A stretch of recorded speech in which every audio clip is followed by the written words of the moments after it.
On va prendre le problème en sens inverse cette fois-ci. J'ai un liquide pur, donc un corps pur, liquide, mais au-dessus de ce liquide, je n'ai pas seulement sa vapeur, mais également un autre gaz. Quoi? C'est par exemple les gaz de l'atmosphère, hein, voilà. Donc il y a de l'oxygène, du diazote, etc., tout ce que vous voulez. Donc il y a d'autres gaz en équilibre au-dessus de mon liquide. Dans la diapo que j'ai ici, on comprend bien que ce qui est en bleu, c'est le solvant. Donc le composé qui est en plus grande quantité. Hein. Voilà. Bien entendu, ce solvant, on le trouve dans la phase liquide, c'est une évidence, mais on va le trouver aussi dans la phase vapeur, c'est normal, d'accord? Il y a un équilibre entre la phase vapeur et la phase liquide, c'est ce qu'on a vu juste avant avec la loi de Raoult en particulier. Donc, pas de problème, c'est tout à fait normal. Et puis, au début de la réflexion qui est menée, il y a également un deuxième composé qui n'est présent au départ que sous forme gazeuse et que j'ai noté G. G parce qu'il est présent au départ uniquement sous la forme gazeuse. Mais c'est histoire de distinguer S, le solvant, G, le gaz. Donc là, S et G ne s'adressent pas à leur état, s'adressent au fait que c'est le composé S, le composé G. Le composé S, c'est le solvant, le composé G, c'est celui qui, au départ, est sous forme de gaz.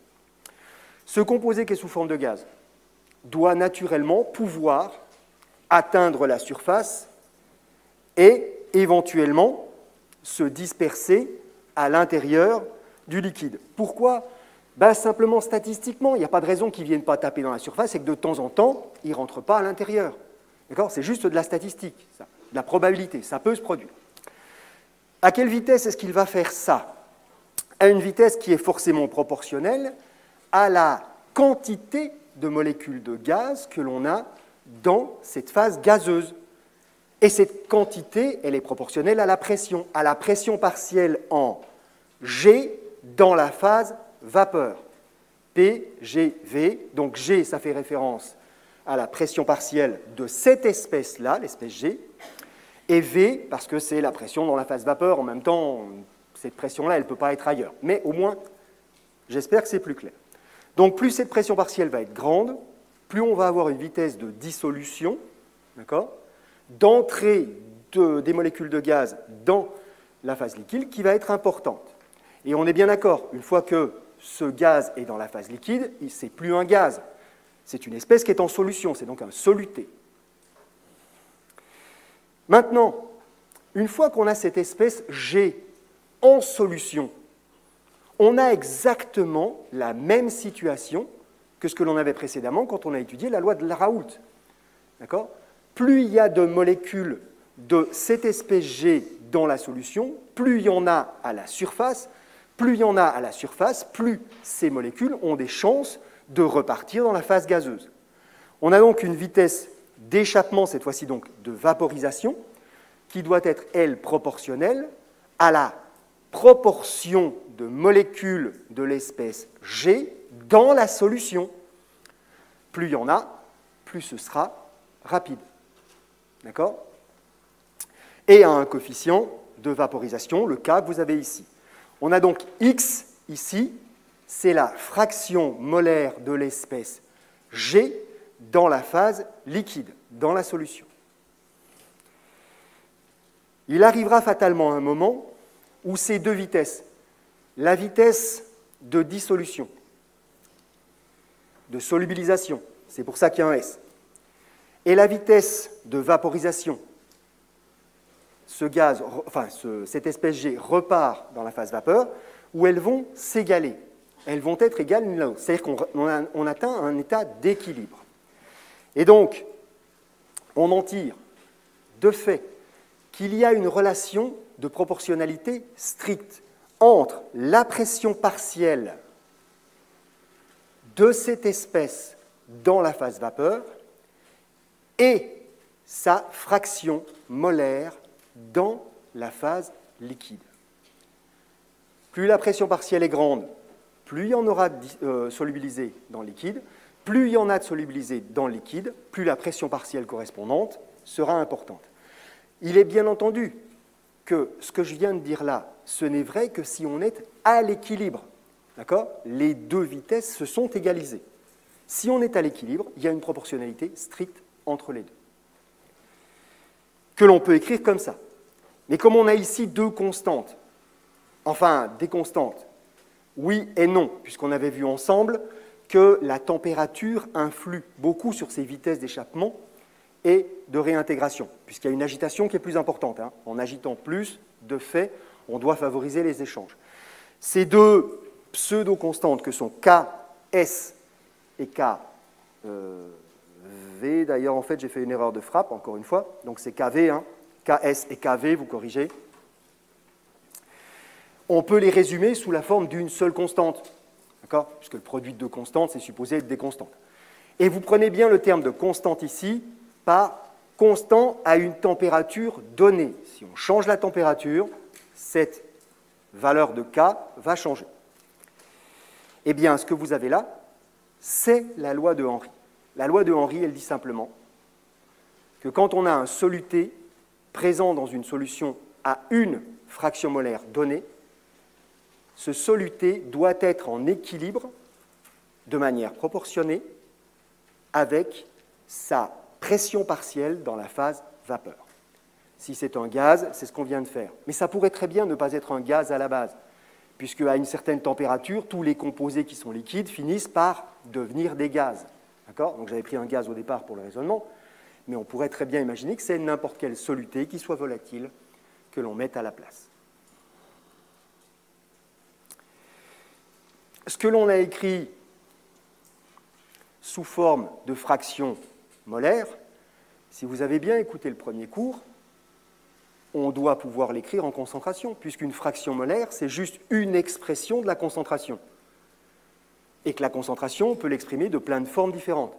En concentration massique, en proportion masse, proportion mol, c'est ce qu'on avait là, en masse volumique partielle, etc., etc. Donc ça veut dire que cette même loi de Henry telle qu'elle est là, je pourrais très bien l'écrire avec une concentration molaire, en mol par litre, au lieu de prendre une fraction molaire. Oui, c'est vrai.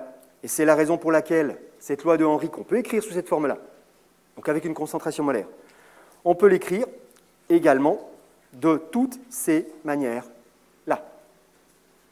En gros, dès l'instant où vous pouvez exprimer une concentration dans la phase liquide et une concentration dans la phase vapeur, il y a une relation de stricte proportionnalité entre les deux. C'est ça la loi de Henry. Ce n'est donc pas une forme particulière d'écriture.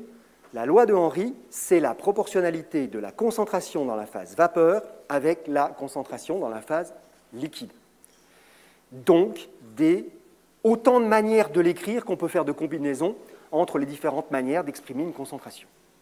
D'accord ? Et c'est un énorme problème, parce que si on peut écrire cette concentration dans la phase liquide et cette concentration dans la phase vapeur de plein de manières différentes, ça veut dire que des manières d'écrire cette constante de Henry, celle qui fait la proportionnalité entre les deux, il y en a autant que de manières d'écrire la loi de Henry. Et donc, dans un bouquin, on peut trouver des tableaux qui ressemblent à ça, avec des tas de valeurs différentes pour la même constante. Simplement, une fois c'est exprimé en pression fraction molaire, en pression concentration en mol par litre, en fraction molaire, puisque dans un gaz, on peut aussi avoir des fractions molaires, hein, la pression partielle est proportionnelle à la fraction molaire dans un gaz. Donc on peut écrire ça de plein de manières différentes, et donc vous pouvez avoir des expressions de cette constante de Henry qui sont dans des unités qui n'ont rien à voir pratiquement les unes avec les autres. On peut passer de l'une à l'autre, hein, mais qui ne sont pas directement accessibles comme ça. Et c'est un énorme problème parce que selon la matière dans laquelle vous vous trouvez, selon le laboratoire dans lequel vous vous trouvez, le type d'exercice qu'on va vous donner, eh ben, vous ne pouvez pas savoir a priori laquelle de ces formes-là va être privilégiée. Il y a des matières dans lesquelles on préfère utiliser les fractions molaires et les pressions partielles. D'autres dans lesquelles on va utiliser plutôt les concentrations en mol par litre et les fractions molaires dans le gaz cette fois-ci. D'accord ? Ça dépend. Alors, quand vous êtes face à un problème de ce type-là, vous faites comment ? Ben, vous regardez les unités. Dès l'instant où les unités de cette constante de Henry vous donnent une concentration dans une des deux phases et une concentration dans l'autre phase, qui peut éventuellement être une pression si c'est la phase vapeur, vous avez la loi de Henry. Vous adaptez. Vous regardez les unités de la constante de Henry, et en regardant les unités de la constante de Henry, vous en déduisez quelle forme de la loi de Henry a été utilisée. D'un côté, je mets des fractions molaires, de l'autre, des pressions partielles, et ça marche bien. Sachant que, histoire de simplifier un tout petit peu les choses, il est parfaitement envisageable que dans les unités qui sont présentées là, on ne soit pas dans le système international. Ben oui, après tout, une pression partielle, on peut la donner en pascal, en bar, en millimètres de mercure.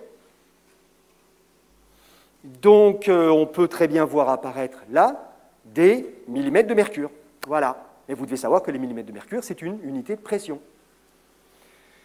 Donc, on est dans une forme où on fait apparaître la pression partielle.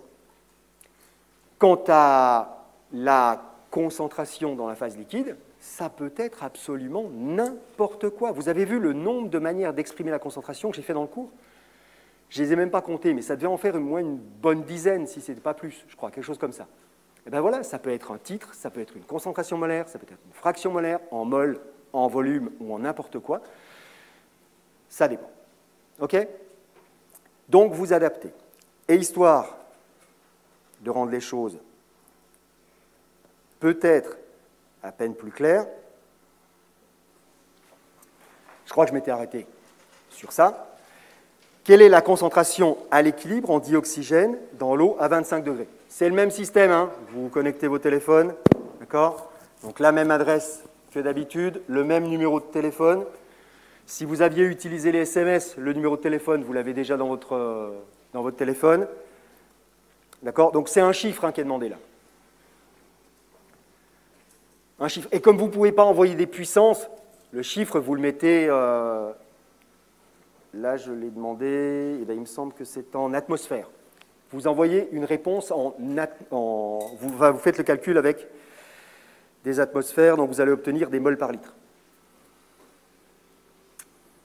Donc je veux une concentration en mols par litre, mais avec éventuellement un 0,00 si vous n'êtes pas un 10-4 ou un 10-2 ou un truc dans le genre.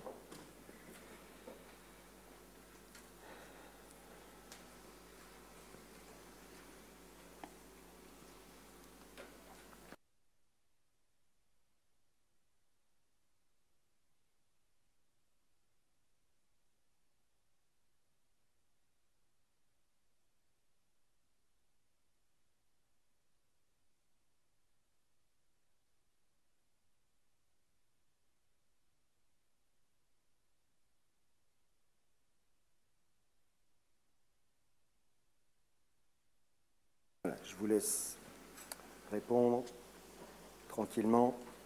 C'est important, hein. Alors un peu pour moi, pour voir si j'ai été plus clair, et beaucoup pour vous, parce que ça vous permet de voir immédiatement si finalement vous avez pigé le truc ou pas, ou si ça méritera d'être retravaillé par la suite. Voilà, c'est aussi simple que ça.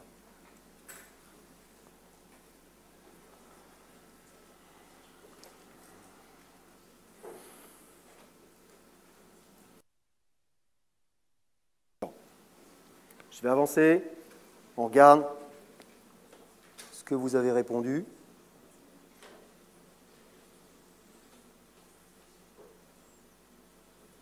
La moyenne, c'est 0. Étonnant, ça. Ah oui, proche de 0, c'est normal, puisque la valeur est tout petite. C'est pour ça, quand il a moyenné, évidemment, on trouve une valeur proche de 0. On a pas mal de valeurs qui tournent autour de ça. Voilà. Donc, on a quelque chose d'intéressant. Le principe, c'est, qu'est-ce que je connais? Je sais que je vais relier une concentration dans le gaz à une concentration dans le liquide.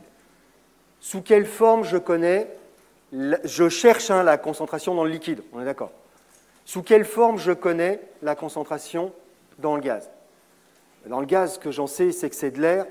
Dans l'air, ce que je connais, c'est la pression de l'air, une atmosphère, 101 300 pascal, on va dire 100 000, d'accord, pour simplifier, et vous êtes supposé connaître, parce que ça fait partie de la culture scientifique que vous êtes supposé avoir, la proportion de dioxygène dans l'air.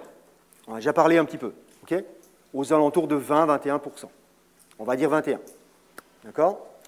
Donc si vous connaissez la pression atmosphérique, si vous connaissez la proportion du dioxygène dans l'air, vous connaissez la pression partielle du dioxygène dans l'air. Puisque la pression partielle, c'est juste la fraction molaire multipliée par la pression totale. Donc, si on est à une atmosphère, qu'on a aux alentours de 20-21% de dioxygène, la pression partielle du dioxygène dans l'air doit être aux alentours de 0,2, 0,21 atmosphères. Si j'ai des atmosphères d'un côté, comme pression, que je cherche une concentration en mol par litre, c'est ce que j'ai demandé. Je vois que dans la première colonne, l'unité de ma constante de Henry, elle est en litres, atmosphère, mol. Donc des atmosphères divisées par des mols par litre. D'accord? Si vous remettez tout dans l'ordre. Ben, ça me va bien, ça. Les atmosphères, j'en ai, je cherche des mols par litre. C'est parfait, c'est celle que je vais prendre. J'ai donc à diviser mon 0,2 atmosphère par la valeur de la constante de Henry que j'ai trouvée dans la bonne unité, d'accord, dans mon tableau, à savoir le 769,23 que j'ai ici, et j'ai directement ma concentration en mol par litre, qui est notée, vous l'aurez remarqué ici, simplement grand M. Grand M est une abréviation qui est utilisée en permanence pour mol par litre. Parce qu'on doit être un peu feignant en chimie, j'imagine, d'accord, et qu'écrire tout le temps mol par litre, mol par litre, mol par litre, alors qu'on les utilise en permanence, c'est un peu long et barbant, donc on abrège en grand M, c'est le symbole des mols par litre. Voilà, c'est tout, juste ça. Et il effraie un peu, cette loi de Henry. Elle n'est pas compliquée à utiliser. Ce qui est compliqué, c'est le fait qu'il n'y en ait pas une forme standardisée, comme dans la plupart des cas avec les formules. D'accord ? Elle a été utilisée par trop de monde différemment, dans trop de disciplines différentes, pour avoir une forme bien figée. Mais elle correspond, dans tous les cas, à une seule forme, on va dire. La proportion dans la phase liquide est strictement proportionnelle à la proportion, à la quantité dans la phase vapeur. OK ? Voilà, donc on pourrait aussi transformer ça après en grammes par litre, hein, si vous multipliez par la masse molaire éventuellement. C'est ce qu'on aurait. Le tableau là, a été donné à 25 degrés. C'est pour ça que j'ai rajouté entre parenthèses le 25 degrés, parce que les constantes qui sont ici étaient données à 25 degrés. Donc éventuellement, il faudrait le préciser, puisque ce n'est pas valable à d'autres températures. Alors maintenant, le problème que vous devriez commencer à vous poser, c'est, mais il nous a donné deux lois différentes. La loi de Raoult, parce que la loi de Raoult, elle dit quoi? Elle dit que si j'ai une certaine fraction d'une espèce en solution dans une autre, je dois avoir une certaine pression partielle de cette espèce dans la vapeur qui est au-dessus. Et la loi de Henry dit exactement la même chose. Il y a une relation entre la fraction molaire, enfin, la concentration dans la phase liquide et dans la phase vapeur. On a donc deux lois distinctes qui ne sont pas les mêmes, mais pour dire quasiment la même chose. Il y a un truc qui ne va pas. On ne peut pas avoir en même temps deux lois qui ne donnent pas les mêmes résultats. Ou alors, ce n'était pas la peine d'en faire deux si elles donnent les mêmes résultats. La loi de Raoult, c'est la pression partielle est directement proportionnelle à la pression de saturation, celle qui est notée avec une petite étoile, d'accord, la pression maximale, hein, quand le produit est pur, d'accord, strictement proportionnelle avec le coefficient de proportionnalité, c'est la fraction molaire. Donc si je vais de 100% de A à 100% de B, si la loi de Raoult est vraie, la pression partielle en B, elle devrait être sur cette ligne droite en trait pointillé. Si la loi de Raoult est vraie. Et la pression partielle en A, ben, elle devrait partir de la pression partielle de saturation quand A est pur et arriver à 0 quand il n'y a plus de A et qu'il n'y a plus que du B dans le mélange. Vous êtes d'accord? C'est logique. Ça, c'est ce qu'on devrait avoir si la loi de Raoult est strictement exacte sur la totalité de notre système. Et ce serait vrai, ce serait exactement ce qu'on aurait si on avait une solution idéale. Dans le cadre d'une solution idéale, les deux pressions partielles suivraient strictement ces deux lignes-là. Sauf qu'on n'est pas dans le cadre d'une solution idéale. On est dans une solution vraie. Et dans une solution vraie, voilà la forme que ça prend. Alors, ça va tout bien sur la fin, vous avez vu. Sur la fin, c'est nickel. Hein, d'accord? En gros, on va dire les 15 derniers pourcents. C'est parfait, ça colle impeccablement entre le modèle simplifié et puis le modèle réel. Bien. C'est-à-dire, la pression partielle en B proportionnelle à la fraction molaire en B quand on a la loi de Raoult. Là, ça colle bien. Mais c'est uniquement quand il y a beaucoup, vraiment beaucoup de B. On a une solution qui contient majoritairement du B. Donc, B est le solvant ici. D'accord? Et là, ça marche. Par contre, vous voyez qu'au début, quand B est le soluté, ça ne marche pas du tout. Ça suit apparemment une autre droite de proportionnalité, celle de la loi de Henry.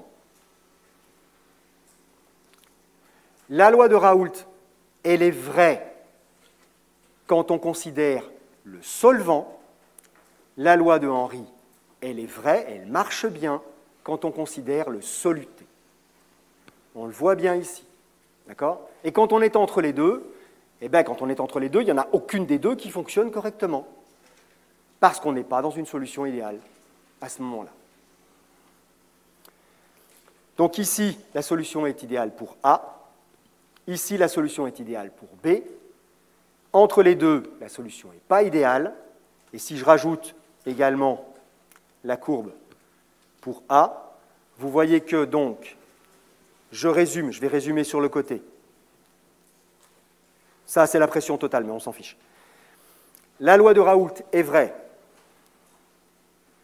quand on a le solvant dans une solution diluée. Donc, dans la partie rose pour A, dans la partie jaune pour B. Donc, quand clairement, l'espèce est très, très majoritaire. Donc, si elle est très, très majoritaire, ça veut dire que les solutés, il n'y en a pas beaucoup. C'est pour ça que c'est marqué que c'est une solution diluée. Et vous savez, quand on est dans des solutions diluées, on se rapproche de solutions idéales. Et la loi de Henry est vraie quand, cette fois-ci, on a un soluté dans une solution diluée. Donc, le solvant, c'est l'autre. Et ce soluté est peu concentré. Donc, à chaque fois, ça ne marche que sur les deux bandes que vous avez sur le côté. La bande orange, ça marche bien. La loi de Raoult marche correctement pour A. Et la loi de Raoult marche correctement, la loi de Henry marche correctement pour B. Dans la partie jaune, la loi de Raoult marche correctement pour B. Et la loi de Henry correctement pour A. Et entre les deux, il n'y a rien qui fonctionne. Ni l'une, ni l'autre. Donc globalement, là, sur les 4-5 dernières diapos, ce qui est important que vous reteniez, c'est en fait ce qui est en résumé sur le côté. La loi de Henry s'adresse au soluté, la loi de Raoult au solvant. Voilà, finalement, c'est simple. C'est bon? Et ça ne marche que quand on a des solutions diluées, ça ne marche bien que quand on a des solutions diluées. Alors maintenant, concrètement, sur un exercice, dans un examen, quand on vous demande d'utiliser soit l'une, soit l'autre, on part du principe qu'on est dans une solution idéale. Ce n'est pas à vous de le déterminer. D'accord? dans le cadre d'un exercice, dans le cadre d'un examen, vous êtes dans une solution idéale. Donc vous avez un soluté, loi de Henry, vous avez un solvant, loi de Raoult. Voilà, c'est ça. C'est bon? Et si on tire un peu sur la corde, hein, parce qu'on vous a mis une solution à 30%, ben c'est qu'on a beaucoup tiré sur la corde. 30%, c'est loin d'être une solution diluée, hein, d'accord? On a une solution vraiment concentrée à 30%. On est dans la partie grise. Mais si on vous a demandé d'utiliser ou l'une ou l'autre, c'est qu'on considère qu'on ne doit pas en être bien loin, ou en tout cas on fait l'approximation qu'on n'en est pas bien loin. Et ça ira très bien comme ça. Bon.